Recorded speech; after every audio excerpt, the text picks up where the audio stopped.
when something bad happens that you don't like, okay, take 2 minutes Hmm. to kick the ground and wallow and do whatever you need to do, mourn, and then after 2 minutes, after 120 seconds, just get back to work. Well, look, I want to jump right in because I think, the Navy SEALs, obviously being part of an elite group and even leading an elite group like that, there's a lot we can glean and learn. And I think one of the defining factors is Navy SEALs are not considered lazy by any stretch of the means, right? But the average person, I think, can glean a lot from that. How does someone, with your experience, overcome laziness and kind of the desire not to move forward on a regular basis? Yeah, it's a great question. I would say that the quick answer would be curiosity into one's potential. Okay, I Mm, mean every Navy SEAL, and so what is potential? Potential is not what is. Potential is what could be. It's always yeah. in front of us, and so to engage one's curiosity as to what could be Hmm. in any facet, in any venture, but especially about oneself, Hmm. is probably, I would imagine, the way that most guys end up becoming Navy SEALs, Yeah. because it is some of the toughest training on the planet, and you go Mhm. into it wondering, to some extent, can I do this? What Yeah. what can be? What can I be? And I remember just learning about the SEALs and reading about this was in the mid '90s, right? Very few people knew what Navy SEAls were back Yeah. in the mid '90s. Yeah. But I was reading as much as I could and finding out, and I said, man, these guys, these teams seem incredible. They seem superhuman, and can I be one of those? And Mhm. it was that curiosity that kept me driven. Yeah. And I think any type of that curiosity is, and that's a proactive thing, right? Yeah. To be curious is a proactive. It takes effort, if one is not naturally curious. So it takes some effort, but be curious. Well, you didn't start off in the sales, or at least craving the sales. You started out craving airfare, right? Not airfare, but Yes. being a Yeah. pilot. So how did you make the Right. jump Right. from pilot to Navy SEAL? Obviously you go from flying a plane to jumping out of planes. So Right. Right. Well, it was interesting. I grew up wanting to be a pilot. My twin brother and I, my dad was a private pilot, so we'd fly with him all the time. We said, "Hey, we want to fly jets," and it was between the Air Force and the Navy. And of course, we lived on the coast in Connecticut, so we loved the ocean. That was our Mhm. so flying was probably the first love. Ocean was probably the second love. And in the Navy, you could do both. You could fly jets onto ships, right? So it's like, Yeah. wow, that's a cool thing. Plus, how hard could that be? That was really hard, right? Yeah. And so we it was actually the Gulf War, the first Gulf War in the '90s. I learned about the Navy SEALs, and I started reading about these guys. And first of all, they were kind of born from the water, which was Mhm. really cool to me. The ocean is not nice to humans. It's hostile to humans Yeah. in almost every way possible, right? It's cold. There's no oxygen at Mhm. bone crushing depths. I mean, there's a reason why we are land dwellers, and the fact that these guys made that environment their safe place. There was an audacity to that I thought was really cool. And in fact, there's a saying in the teams. It's like the enemy will never be brave enough or stupid enough to follow you into the water. So when in doubt, go there. Yeah. And so this really intrigued me. And then I saw that they were doing everything. Not only in the water, they were in the desert, they were in the jungle, they were Mhm. in the snow, they were jumping out of airplanes. It was just a really cool concept. And as I went through the ROTC program at Purdue University, I just started asking myself. I said to myself, I never wanted to be a pilot. I knew I could be a pilot. I mean, I didn't. I kind of knew I could do that. I never wanted to be a pilot and look over at the SEALs and wonder Yeah. what if, right? So it was that curiosity as to my potential, and I said, what if, let me do this, and that's what drove me. I love it, dude. I love it. I was going through attributes, which I'm enjoying a lot, by the way. It's uh, Thank you. it's becoming a fast highlighter and note taking book, right? I get that a lot, actually. People are taking a lot of notes, and it's like, man, this is really dense. I got to do a lot of Yeah, I'm not margin gonna be writing. able to. I don't think I'm gonna be able to read it all in one sitting and extrapolate everything that's inside of it. I'll probably have to do it a few times, but I mean, it's been so long since I've had something that's challenged the way in which I look at things. And one of the takeaways in the book, that I saw was, I would refer to the word narcissism as being kind of like a derogatory word, but the way you explain it is like, well, no, we're all a little bit narcissistic in nature. I guess it just Yeah, comes at various levels, and I know that's how you kind of maybe kind of drill down into the first, basically the five buckets of attributes. How did the Navy SEALs and being part of that? Because I know like, and throughout the book, you're talking a lot about how the training kind of shaped this mentality. How Mhm. did you learn about it? And then how did you organize it? Because so many things need to be taken into frameworks in order Right. to be properly digested and utilized. How did you discover all that?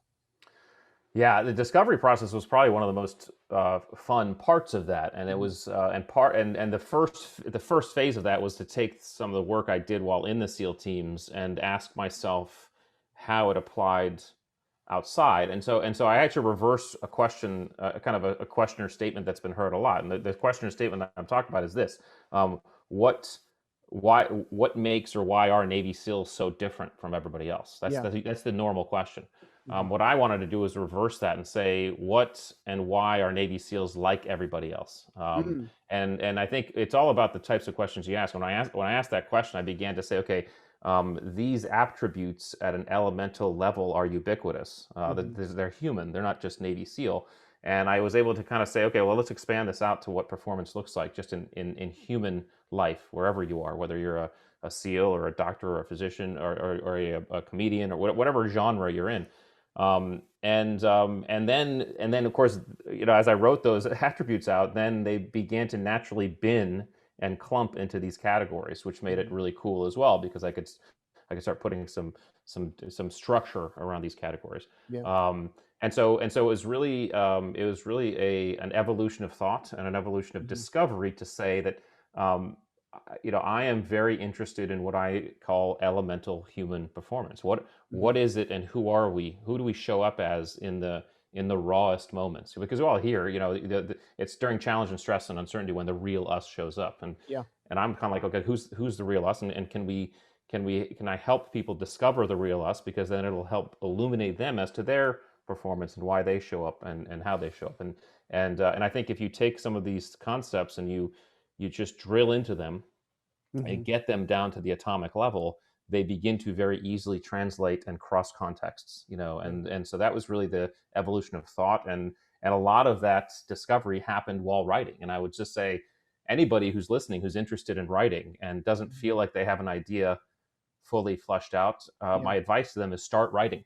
Yeah. Yeah. because Right. because the Yeah. process, yeah, it's amazing. The process helps flush the idea out. It's Yeah. almost as if you're getting these ideas out on paper, and in that act, it's clearing your mind to Mhm. think about it in different ways. And that's what happened to me. It was really, really fun. Yeah, I mean, so much of it is self-awareness. I think, it's easy for any of us to put on a 30-minute front or an hour front or even a week long or month long. You think about a dating relationship, right? Most Yeah. people don't actually get to who the real person is until at least 6 months in, right? Because you're on your Right. best behavior, you're not passing gas when you go to the movie theater, you know what I'm saying? Like Yep. all that Yep. kind of stuff. What do you think holds people back? Because attributes at its core is just a whole nother level of ultimate self-awareness Hmm. to then kind of position yourself and advance yourself from. What holds people back from even desiring that self-awareness? Or maybe it's not even desire, maybe it's just in general holding them back from becoming ultimately self-aware. Well, I mean, again, I would, all you and I can do is make assumptions, Mhm. and whether we're right or not. I think some people are afraid, Yeah. to figure out that, to kind of go deep on themselves. I think some people are distracted, enough such that the world or gives them environments and contexts inside which they know how to behave, and Mhm. they know how this they know what to do, and that is certain behaviors, and so they can just kind of roll with it, and they'll be fine. Yeah. Um, and I think some of it is comfort and certainty. Mhm. If you find yourself in a position where, hey, I'm doing what I like, or I'm where I need to be. I don't need to go any further, or maybe I'm not interested in kind of stretching myself. And Mhm. again, there's nothing wrong with that. Yeah. But if you are interested in stretching yourself, if you are interested in growth requires discomfort. I mean, that's a Yeah. natural law, right? And Mhm. so that discomfort often means digging into who we are, so Mhm. we understand better how we'll show up when we step into the discomfort required for growth, whatever those edges we're seeking might be. And so I think those might be some ideas as to why people might not want to do it. Yeah. Well, and I think it's such an important factor. I wrote an ebook a while back that was the number one thing that holds you back because, when I wrote that, it was kind of like, you know, it's one of the situations. Well, if I dig all the way down to the root cause of why somebody's not getting the ultimate results that they want, in almost every single case, if you keep digging with a shovel, you get down to this level of self-awareness. They're just Hmm. not self-aware.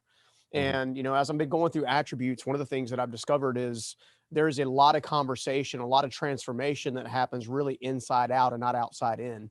And I Yeah. find a lot of people are kind of focused outside in and rather than being inside out kind of mentality, which is interesting because you talk a lot about how this, you know, the experience with the SEALs specifically teaches you about the kind of the emotional slash mental intelligence side from the inside out. Hmm. You know, and then you talk about the washout programs and how people are washing out, you know, they would wash out and you guys had a, you know, kind of a, you know, one of my favorite stories is about the elite performer that was supposed to be, he was fantastic on paper, right? Right. Right. He's got all the check boxes, but you know, you knew within a few days that within a 9-month program, he was going to wash out of that program because of that inside out mentality. Yeah. So how is Yeah. that? How can we use attributes to create in us another level of drive, which I know is one of the buckets? How do we use that to create another level of drive and another level of competency to elevate even the most ordinary of lives to an extraordinary level? Yeah, you know, I think the first thing we have to understand is that the environment and the world around us seduces us into thinking that it's an outside in relationship. Mhm. In other words, you know, what goes on outside of us it then directs our internal behavior, and it's easy to think that, and it's easy to make a mistake, but what we really actually need to understand is that everything starts inside. All of our perceptions, all of our feelings, all of our emotions, everything Mhm. starts with our nervous system, you know, and Mhm. how our and then what comes in from our nervous system and how our brain processes that. It's exactly why two people can look at the exact same thing and have a completely different perspective or Yeah. perception of that thing. Well, that goes with the whole world. I mean, our experience is just that. It's our experience. It's what we are. It's how our nervous systems and our brains are processing that. So understanding that, I think, gives an element of certainty and control that I think is actually very valuable. So for some people, it scares them when they start thinking, "Oh, wait, I'm responsible." You know, I'm Right. responsible for my own emotions. I'm Yeah. responsible for the way I perceive things. It's me, not them or it. Mhm. Um, that for some people can be scary, which is probably why some people don't want to do it. But for others, it can be very empowering because then you start to understand. Wait a second, now I can control this. You know, now I can Mhm. control what I do. Yeah. And I think that's step number one. And I think part of that ability to control is understanding what some of those innate qualities are, what that kind of circuit board looks like that we show up with in the first Mhm. place. You know, Yeah. because we all have all of the attributes. The difference in each one of us only is the levels to which we have each, right? So I Mhm. might be a level 8 on adaptability, which means when the environment changes around me without my control, I roll with it. It's very easy for me to roll with it. Someone else might be a level 3, which means when the same thing happens to them, it's difficult Yeah. for them to Shuts them roll down. with it. Yeah, it Yeah. shuts them down, or at least they adapt with great difficulty and pain Mhm. and struggle. There's nothing wrong with, and so if we line up all of the attributes on a wall, like a set of dimmer switches, you know, all Mhm. of our levels are going to look different. Our line is going to look differently. Now, there's no judgment in that. It'd be like judging our hair color. I mean, Yeah. it's useless. It's just how we show up. But to know that starts to illuminate why certain experiences and certain environments are tougher Mhm. for me than someone else, or for you know, or for that reader than someone else. And I think that's a very empowering uh, kind of set of information, because now you can start to say, okay, now I know why this stuff is so easy for me and this other stuff is so hard. Mhm. And if I feel like it's necessary, I can choose to then develop those attributes that I'm a little low on, so that it can get a little easier. And I think it pinpoints the Mhm. areas that you want to work, or in some cases pinpoints the areas that you don't need to work, because you don't need to develop an attribute low on. It really depends on the context inside of which you want to perform. Yeah, I mean, you know, one of the things that kind of epiphany, if you will. I had several so far reading. So there's been several. Well, good. Um, one of the primary ones is this what I would refer to as self-sabotage. You know, we're overly critical of ourselves on a consistent basis if we underperform in comparison to someone else, Yeah. rather than in Right. then kind of holding ourselves to our own accountability and developmental state.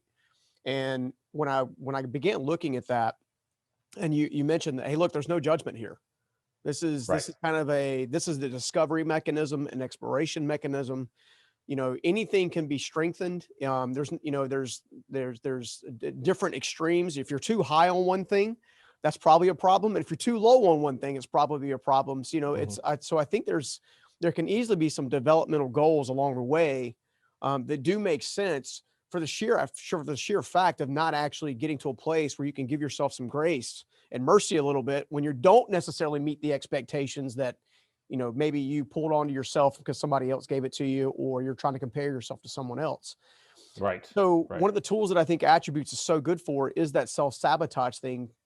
Have you had a chance to maybe walk through the importance of knowing an attributable awareness? I think I just made up a new word, attributable awareness, Nice. as it relates to maybe overcoming self-sabotage?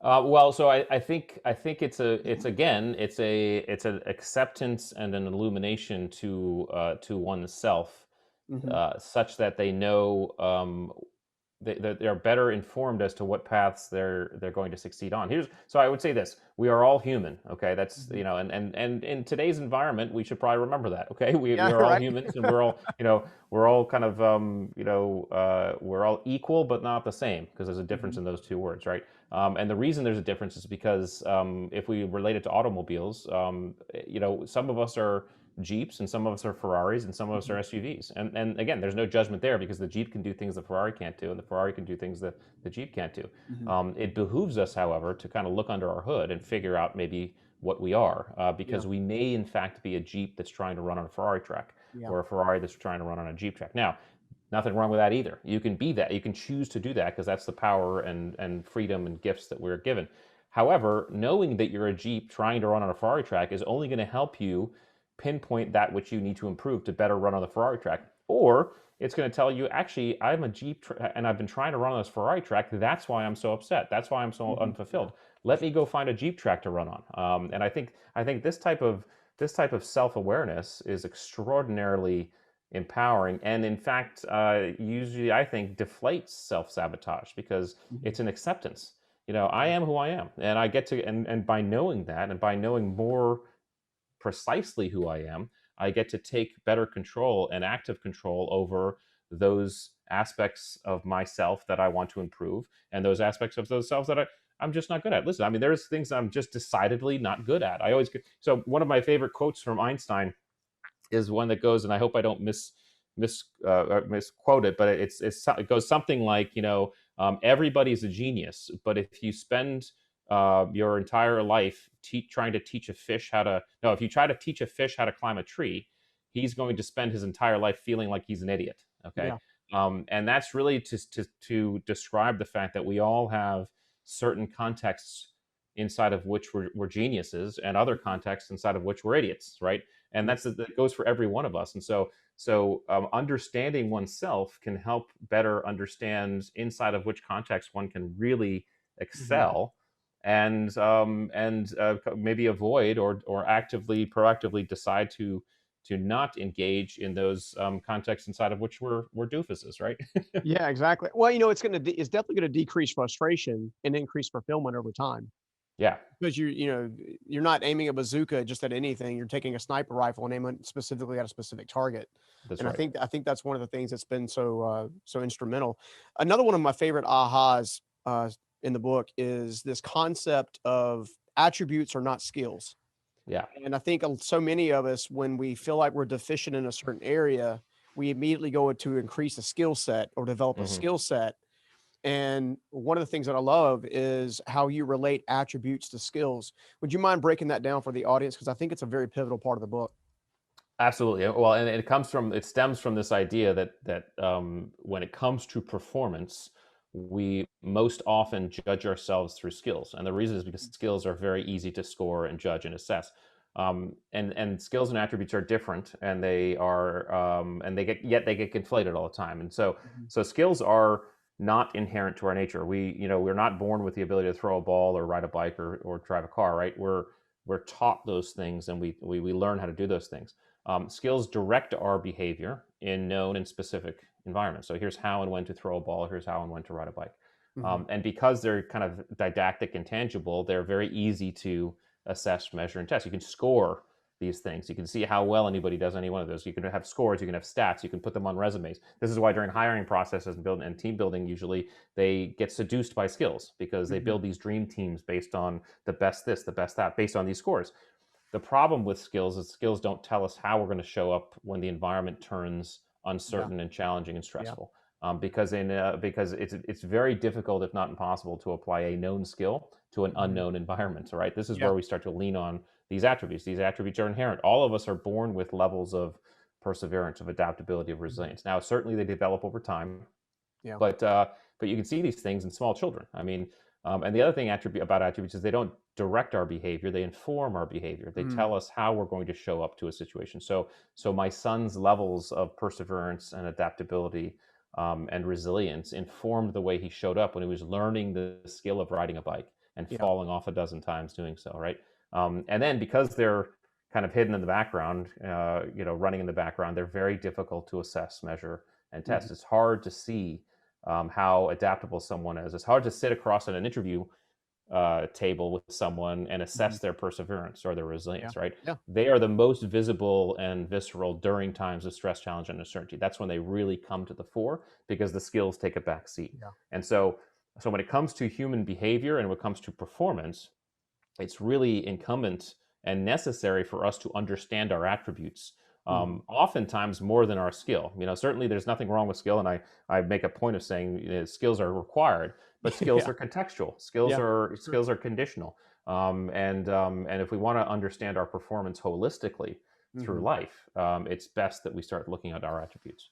Yeah, and it's interesting. I've one of my agents that works with me a little bit. When we first started talking, guess it's probably been a couple of years ago. He said, he goes, I'm trying to figure out what your one thing is. I'm like, what do you mean my one thing? He goes, dude, how'd you go from homelessness to owning multiple business and employing, hundreds of team members? I'm like, I, he goes, walk me through it. So we're Yeah. talking through this thing. And he kept trying to convince me that I was somehow unique and special. I said, no, I'm not unique and special.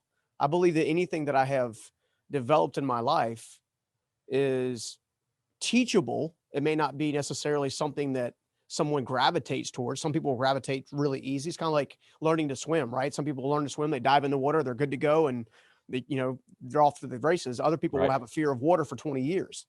Um, and it wasn't until I started reading attributes that I understood that many of the things that I utilized to overcome homelessness specifically was directly tied to the attributional, my new word, Nice. side of things, right? Yeah. And not a skill set. Right. And so much of it wasn't even mindset. It was almost an emotional knowing that led to mindset shift, action Hmm. taking, and then a change in results. As it kind of I guess coming full circle. Yeah. How does someone maybe who has low attribute level awareness currently go and discover the areas that they maybe want to develop? How do they go Yeah. and discover that? And then how would they apply that in a daily routine kind of thing? Yeah. Well, first read the book. Yeah. I guess that's a good way That's to an easy start one. to indoctrinate yourself. Yeah. But these attributes, again, they show up. They show up during times of challenge, uncertainty, and stress. And as Mhm. human beings, the commonality, one of the commonalities between every human being, is that every single one of us in our lives has gone through some sort of challenge, uncertainty, and stress. And it's those moments, and it's inside those moments that you can often look back and start asking yourself some direct questions about how you showed up in Yeah. those moments, right? If you want to be direct and honest with yourself, that's the key. Now, the book helps you define what those attributes are. We have an assessment tool that helps give you kind of a snapshot of where you fall. But even the assessment tool, it has to be taken from a very self-aware perspective, an introspective Yeah. kind of mindset, right? How am I going to kind of look deeply on my own about my or at my own behavior and answer honestly, Mhm. um, so that you can then start to get a clue as to where you fall on these things, and then the results you get from the assessment again are a comparison to 1,000 plus other people, which means it's just a snapshot. Even those results, you're going to need to say, okay, does this make sense to me? And you're going to do that by indexing those results based on or against some of those challenges you've gone through. Now, the good news is all of us, almost the entire planet, have just come off of a global Yeah. pandemic and a year called 2020 Yeah. I was just thinking, I was that like, I was think this is the first time everybody's faced adversity all at the same time. that's right. We all in fact have a situation, an environment that we can autopsy a little bit and see how we showed up. And so that's the way we do it. We start asking ourselves how we show up, and then we start, maybe, if we can, gauging our performance during stress, challenge, and uncertainty, and asking ourselves some direct questions. Then a little bit more difficult to do it during in the moment, Yeah. but if you can, that also helps too. And you start getting awareness and an honesty and I think a comfort in saying, okay, all right, I see why this situation was so uncomfortable, because it's hard for me to adapt. That's Yeah. the way it is. I have to practice it. Or I'm inherently impatient, and that's why, it didn't work out, or my resilience needs some work. Whatever it might be, Yeah. it begins to inform the individual. Yeah. I want to make sure everybody really understands how important it is to pick up the book. One, it's incredibly enlightening. I love the fact you meant introspection, because Yeah. even when I was taking the quiz or the assessment myself, I'm used to going and taking quiz on, and they're like 5 or 6 questions, and gives you kind of like a surface level answer and kind of stuff like that. One of the things I love most about the attributes quiz that you have on your website is, number one, it's 100+ questions. Yeah, if you take all three at once, yes. Yeah, You can take them in pieces though. So well, yeah. see, I didn't know Yeah. that. But I loved it. I mean, but Yeah. I love, like, I'm a self-awareness junkie. I want to know myself um to the depth of level that I can understand what my blind spots are, understand what my struggles are, Yeah. so I can develop those and work on those. Um, but for the audience, just specifically, can we give them a high level breakdown of the 5 attributes? We don't obviously have to deep dive. They need, because it would take us like 6 shows to unpack everything, Right, right. for Yeah. sure. But let's just break down the attributes for a quick second. Yeah, so I write about 25 in the book, and of Mhm. course there are more than 25. I really just necked it down to what I felt like were applicable for everyday life and optimal performance. And again, in doing so, they started to bin in these categories that made a lot of sense. And so the first category is grit. What are the attributes that Mhm. make up grit? And again, people think of grit oftentimes as its own attribute. It's just one Yeah. thing, but it's actually not. It's a combination of things that kind of meld together and bake and catalyze to make someone gritty. Yeah. And Angela Duckworth wrote a great book called Grit that kind of said the same thing in different ways. It's a bunch of different things. And so I kind of looked at, okay, what is grit from an attribute perspective? What are the attributes that make up grit? And those are courage, perseverance, adaptability, and resilience. 4 of Mhm. them. Then there's the mental acuity attributes. These attributes speak to how we process and absorb the world and the information in the world. Okay, it come to our brain attributes, like how our brain's working. And so the first is situational awareness. How are we absorbing the information? Because we get 11 million bits of information per second Per into our second. nervous system through all 5 senses. Yeah. Our frontal lobe only processes about 2,500, which means there's a Mm. massive amount of deselection. And our levels of situational awareness really speak to our vigilance levels, right? The Mhm. more vigilant someone is, the higher their situational awareness. They notice more things. I was always kind of a vigilant person. Obviously, my career hyper developed vigilance. So I'm the guy who walks down the city streets and I notice Yeah. other people's faces. I notice hands. I notice dark alleys. I notice Mhm. cars going the other direction. I notice things like that. Um, and some people we know just walk around, they're kind of in la la land. They don't notice anything. Yeah. They're lower on situational awareness. Again, no judgment. And then there's compartmentalization, how we're taking that and processing it and deciding what's relevant. Task switching, which is our ability to kind of hop between focus points. Mhm. Different. Yeah, that's actually what we're doing. Multitasking is in fact a myth. It's actually task switching that we're doing, because we can Mhm. only focus really on one thing at a time. And then learnability, our ability to absorb and process that information and make it part of our system. Can we do Yeah. that rapidly?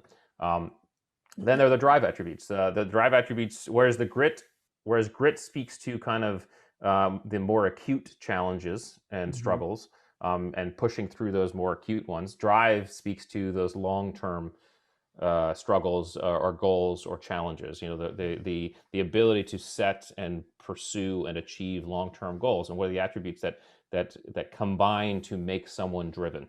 And those are self-efficacy, discipline, open-mindedness, cunning, and narcissism. Mhm. And I know there's some there's some surprises there, which we can get into if we want to. Yeah. Then the leadership category. What are the attributes that make up great leadership? And again, leadership. People often conflate being a leader with being in charge. Okay, it's not Mhm. the same thing. One's a noun and one's a verb.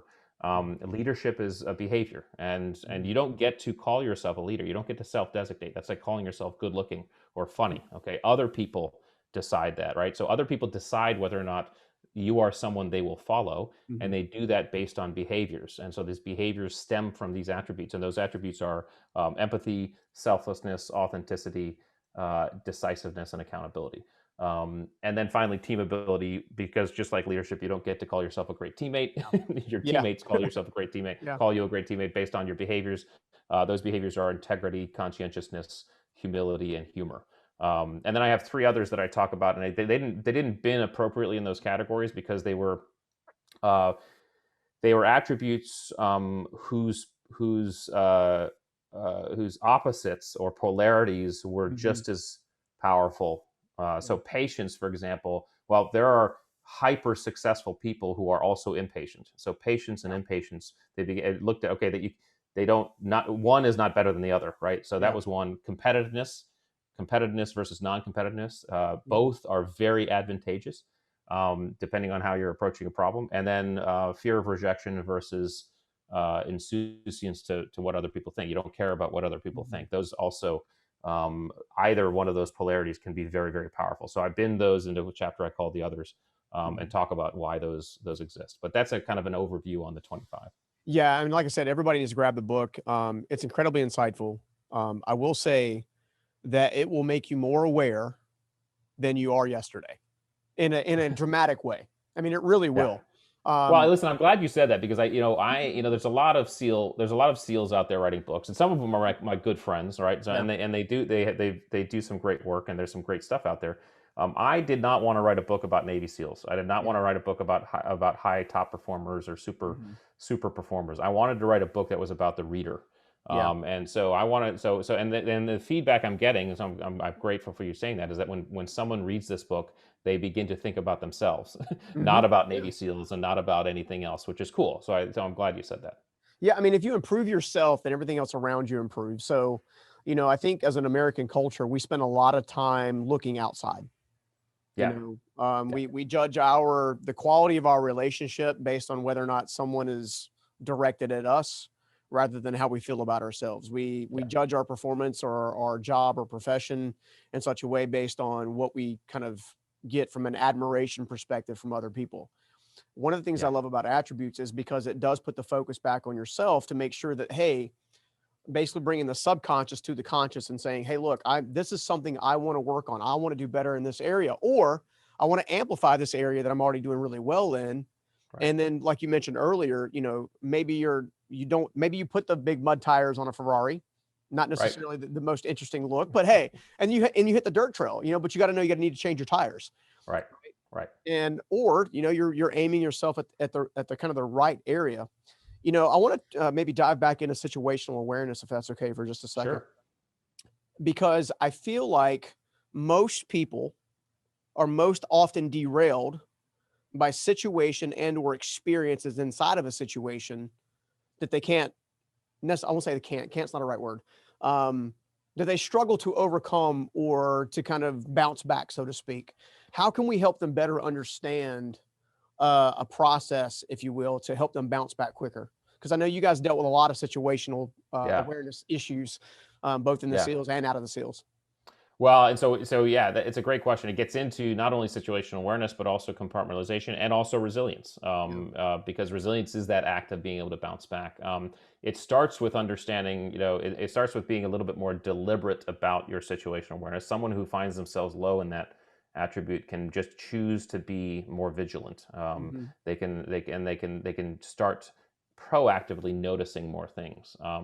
Then you get into compartmentalization, which is literally our brain doing three things. First, it's assessing relevance of the Hmm. information that we're absorbing. So based on my current goals and outcomes, what about all of this information is relevant? Okay, Hmm. and that's a process. Like, okay, that's a list, and then prioritizing that list that comes out of that that question. Now, this is going on usually in milliseconds in our brain, right? But prioritize that list, and based on that prioritization, what's that first thing that I'm going to focus on? That's so it's assessing relevance, it's prioritization, and it's focus.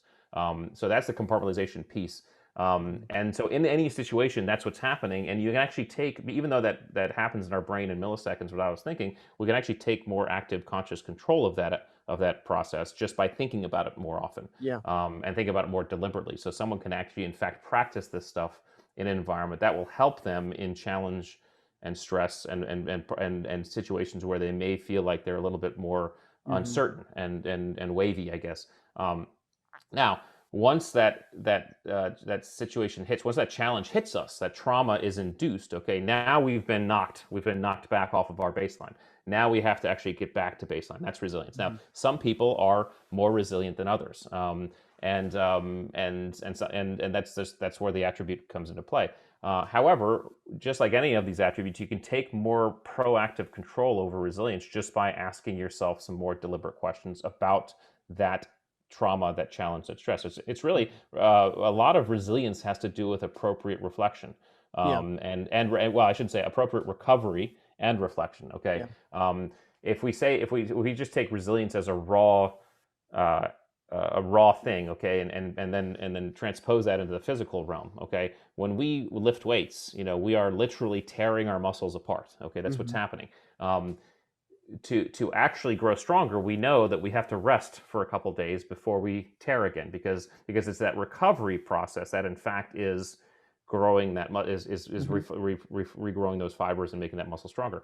And so that's why recovery is so important in the resilience process and the bouncing back process, to rest and recover, and in some cases to proactively ask some more empowering questions about that event and act. A way to practice resilience would be something that one of my favorite and best CEOs used to teach us about. It was called the 2-minute rule. It was something his grandfather taught him. And he said, hey, when something bad happens that you don't like, okay, take 2 minutes to kick the ground and wallow and do whatever you need to do, mourn. And then after 2 minutes, after 120 seconds, just get back to work. Decide to get back to work. Okay.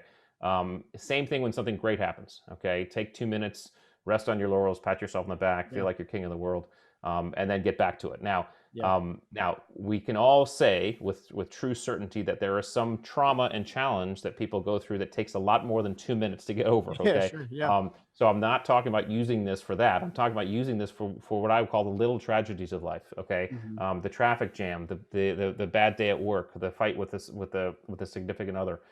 Those little things that we can actually use to practice resilience, so that when the big things happen and more time is needed to recover, then we understand what the process is. We understand that there is a process, so we can say to ourselves more proactively, "Hey, I am in recovery, and it's gonna be such and such a time frame before I'm fully recovered." Okay. And that goes for both highs and lows, because when great things happen, this as a serial entrepreneur and as a serial person who's successful, is that you can't get seduced by the highs either. If you want to achieve your goals, you have to make sure you're not seduced by the highs and rest on your laurels. So even those great things that happen, take the time to celebrate, pat yourself on the back, reward yourself with that, feel good about it, but then get back to work. And there are some things that happen you're going to want to celebrate for longer than 2 minutes. So yeah, exactly. Yeah, I mean, the reality is doing it, following a process like that, it's going to increase compassion on the areas that maybe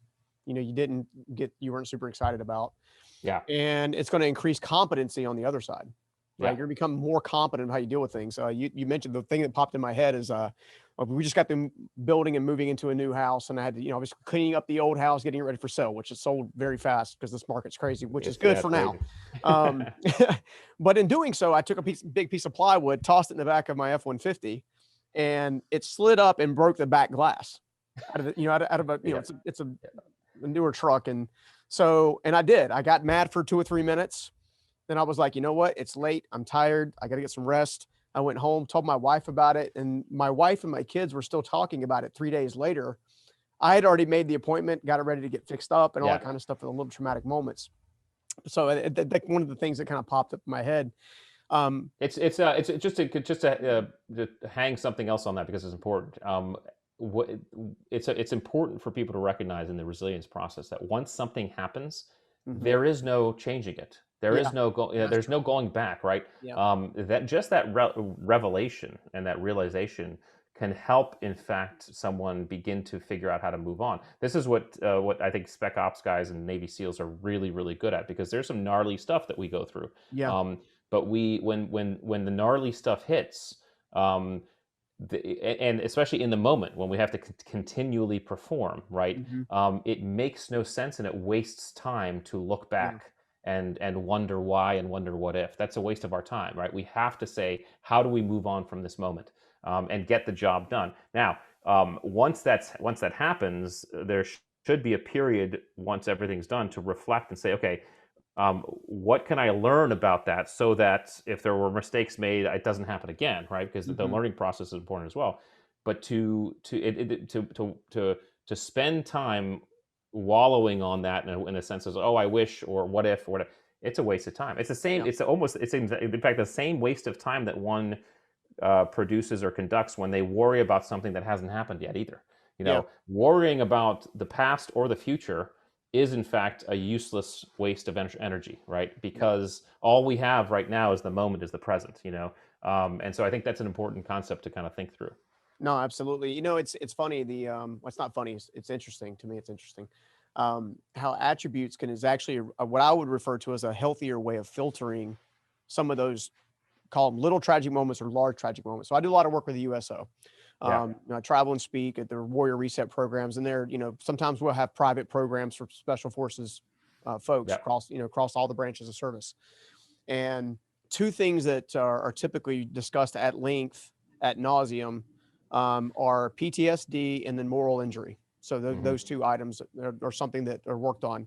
And I used to get so frustrated because one of the speakers that would go before me, a clinical psychologist, clinical psychiatrist, had more degrees than a Had all the thermometer. creds, yeah. Exactly, would stand up in front of these men and women of service who have been so amazing on behalf of our country, and basically say there's no hope for you. Oh, PTSD is like it's permanent. My experience has been because I have my own things that I've obviously dealt with over, kind of where I've been to where I'm at now. And so, the quote PTSD comes from a variety of different places as far as the symptom of it and kind of hmm, how it kind of fleshes it out. But I've always kind of looked at it as PTS struggle, right? mm, It's something that if you have a natural way, not even a coping mechanism, but a filtering mechanism. I've seen people, including a friend of mine who was a POW in one of the other countries. yeah. Um, I've tried, almost slipped up on like gave information I'm not allowed to share. So, um, but he was trapped for a while, and he came back. I mean, broken. Yeah. I mean, mentally, emotionally, and then proceeded to lose a lot of his family, his immediate family, Yeah. his Yeah. wife and kids and stuff as part of that. And I've watched him go from that to becoming incredibly healthy. And he's done so in many respects by using some of the things that you've defined as attributes as a filtering tool to begin to filter out, rethink, and rewire many of the areas of his brain, essentially, that were kind of traumatized. Right. How have you seen the attributes in your experience increase or help with things like moral injury or even PTSD? Yeah. Well, it comes down to resilience is probably the most important. But even in the act of resilience, it's going to require some of the other attributes, things like courage, things Mhm. like perseverance, things like open-mindedness. Yeah. Because what resilience, and I often talk about, not just resilience. I always talk about anti-fragility, which is if resilience is you come back to baseline, anti-fragility is when you come back, you've grown stronger. Okay. Yeah. Nassim Taleb wrote a great book about anti-fragility called Anti-Fragile. And this is where we start talking about what's called post-traumatic growth. Yeah. And I don't know who coined the phrase. It might have been Martin Seligman, author and professor, wrote a book I think called Happiness. I can't remember, but great guy. Mhm. Anyway, post-traumatic growth is the ability to use this trauma to grow from and become stronger and better. Mhm. Now, that is going to require reflection, active, proactive, and empowering reflection. And really, the problem with PTS is that it's people with it are basically getting triggered by these past events. So these past events are, when they think about them, are inducing the same triggers and emotions that they did prior to. The only way around that, and I'm saying this as a layperson, I'm not a psychologist, but certainly in talking to psychologists and neuroscientists about it, the only way around that is to reframe and rewire someone's response to that event, to that incident, and take it from one of emotion to one of, at least at a minimum, uh, passive kind of objectivity.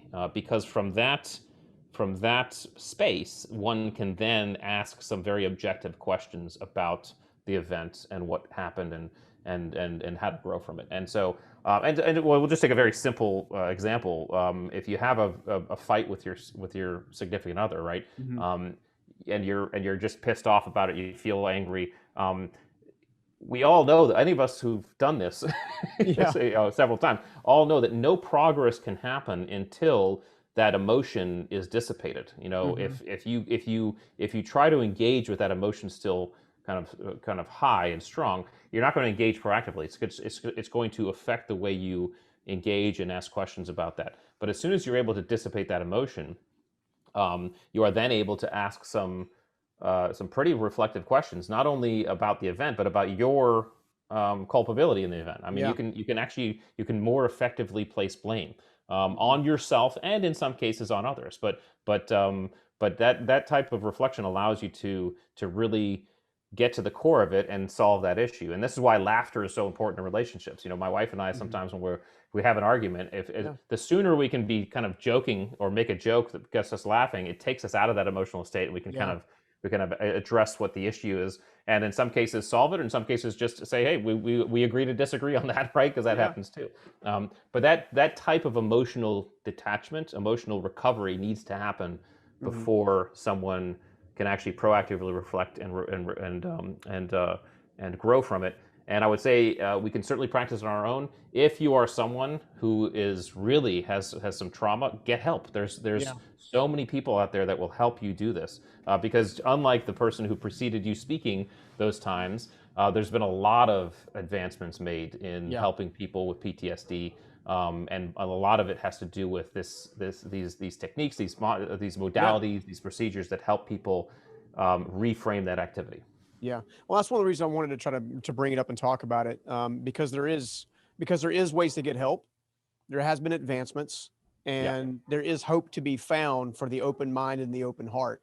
And Yes. so many Yes. times I see with folks who are elite at whatever level they're elite in. If they can be elite soccer coach for their for their kids, all the way down to being in a elite level, maybe in the SEALs or one of the other special forces programs. A lot of times, the greatest hindrance to personal growth is this element of pride and ego. Yeah. And one of the things I love about attributes is you can use attributes. And this is outside looking in. Again, I'm a lay person with your content. I'm just right now, right? I'm still digesting most of it. But you can use attributes as a way to not only reflect but become self-aware, to maybe break down the walls of pride, break down the walls of ego, and really, kind of let yourself loose in the fact of, hey, you've been holding yourself back in many respects, Yeah. right? Yeah. Let's take the brakes off of this thing, and let's let the Ferrari go down the street for for the Yes. first time in a Yeah. while. Yeah, no, it's such a good point, and I think what people have to understand, that there's nothing wrong with pride, and there's nothing wrong with ego. I think ego gets a bad rap because it's usually used to describe as someone who's egotistical, right? But Yeah. ego is just a sense of I am, right? And Mhm. and pride is fine too. But I think where people have to understand is to be vulnerable enough to begin to explore, discover, and admit your weaknesses, Mhm. actually, and take accountability for your weaknesses, actually gives you control. Accountability is just another way of taking control. Yeah. As soon as you stop saying, as soon as you stop blaming outside and saying they were, it's them, it's not, and say, hey, it's me, you immediately get control. You immediately gain a position that Mhm. allows you to begin taking care of the problem, right? Because as long as you're blaming someone else, you have no control. You can't Yeah. do anything about it. And so for some people, it's somewhat relaxing, or it It's a can security help blanket in some them. cases. Exactly, that's a great way to put it. It's a security blanket, but in reality, you're ceding control Mhm. versus taking control. And so accountability of oneself and accountability of one's own weaknesses allows you to take control. Here's an example for me. On the mental acuity attributes, out of the four, I'm lowest on learnability.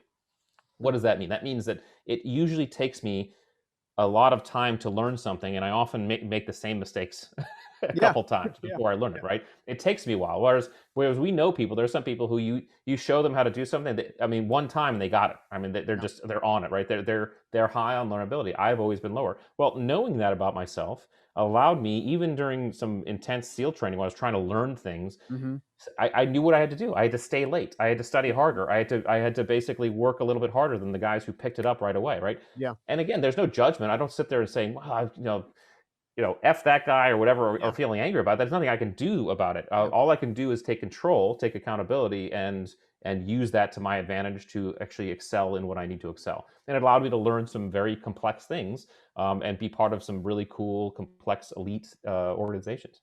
Well, and I think that's why the self-awareness side is so important, which is why for me, I think it's the number one thing that holds most people back, right? Yeah. Because in that moment, where you're learning, when you're having to go back through the clearing the room 2 or 3, 10 times, whatever that is for you specifically in that event, you're creating emotional and mental leverage, Yes. right? So when Yes. you guys are doing the drill or doing the thing, right, you already kind of know where you're sweeping, what you're going to, and Right. whose shoulder you're tapping and all that kind of stuff. And I think that self-awareness at the end of the day, you can never have too much of it. Like that's my Right. personal. You can Right. never really have too much of it because the more and more you search for it, the more you increase your overall wisdom and experience, which then gives you a gift to give somebody else. Yes. I've Right. always been a big believer that the greatest purpose in life you'll ever have is serving the person you used to be, and that's what attributes is going to be doing in a lot of ways for all of us, based on the experiences that you put on paper and all the learning lessons to take the complexity out of why do I feel this way? Why am I continuing to struggle? Why am I frustrated all the time? Why am I Yeah. Yeah. why do I not have the relationship or the advancement or the profession or the career that I want? When you use a tool like attributes, the book and the assessment, especially in conjunction, like I've Yeah. chosen to do, you become much more self-aware. And from that standpoint, now you have more leverage, just like you were just talking about clearing the room. Yeah. So I mean, Yeah. it's a must from my perspective. And again, I'm a self-awareness junkie. For me, I can never have too much self-awareness. I Yeah. want to continue to become better and better and better and better and better. So thank you from the bottom of my heart for even taking the time to spend as much time, because we both know how difficult it is to just sit down and write the book, and then the process of refining the book and edit Right. Right. all that kind of stuff. And from me to you and the audience, thank you for taking the time to create attributes and write attributes. I think it's going to be an amazing help to so many people. It's definitely a book that everybody's got to get. I've got 2 copies. I've got an ebook copy and I got an audio version, right? Because that's how I best consume books. Yeah. I've since realized now I've got to buy a physical copy because I can't really highlight the way I want to highlight. But when it's all said and done, thank you so much for writing the book. Where can everybody find the book? Well, first of all, thank you for saying that. It felt selfish because I love doing it, right? So, Yeah. but it's really nice that other people are really enjoying and benefiting from it. One of the best places is theattributes.com, the website, and there you can find the book. You can buy the book. There, any place books are sold, you'll find it. But at the website you can also take the assessment tools. I also put some workbooks on there that people can grab. Because I was getting a lot of questions saying, "Hey, how do I develop this attribute or that attribute?" So I said, "Well, let me design some workbooks, some guides, so people can actually develop an attribute. So you can get the ones on grit, team ability, or grit, drive, and mental acuity. I'm still working on the leadership and team ability ones, as well as the leadership and team ability assessment tools. We're working on those currently to get those out there. So that's all on the website. Also, my Instagram handle's there, LinkedIn handle, and there's a Facebook page and all that stuff. So yeah, would love for people to come and take a look. Rock on. Now, one final question, if you'll indulge me, Sure. for is what legacy do you hope this particular book leaves behind? What legacy? I would love for this book to help and allow others to explore their potential. Mm, I'm someone who believes that there are hidden Einsteins everywhere, yeah. and the more people we can get, the more resources too, Hmm. to start understanding their own systems, their own engines, so they can explore their own potential, the better off we're going to be as a species. Because the next Einstein's out there somewhere. The person who's going to solve the next universal mystery. And I'm not that person, right? But perhaps I could give people some tools and some thoughts to help them engage on the process of self-discovery and kind of exploring their own potential. So that would be my hope. Rock on. Well, I can't wait to do this again. This has been awesome. Thank you so much for taking the time to hang out with me. I hope you enjoyed this as much as I did. So I certainly did, Steve. It's been great. I enjoyed it. Thanks for having me. Let's keep in touch, and it's been fun. So sounds good. If you haven't already done so, make sure you pick up your own copy of Attributes, or even go to Rich's site and make sure you take that personality assessment. I know it's really going to help you. It helped me for sure. In the meantime, if you love that interview, I know you're going to love this one right here. So go ahead and check it out. I don't like to pretend that pain isn't a strong motivator. It really, really can be, right? Some people lose someone in their life and it motivates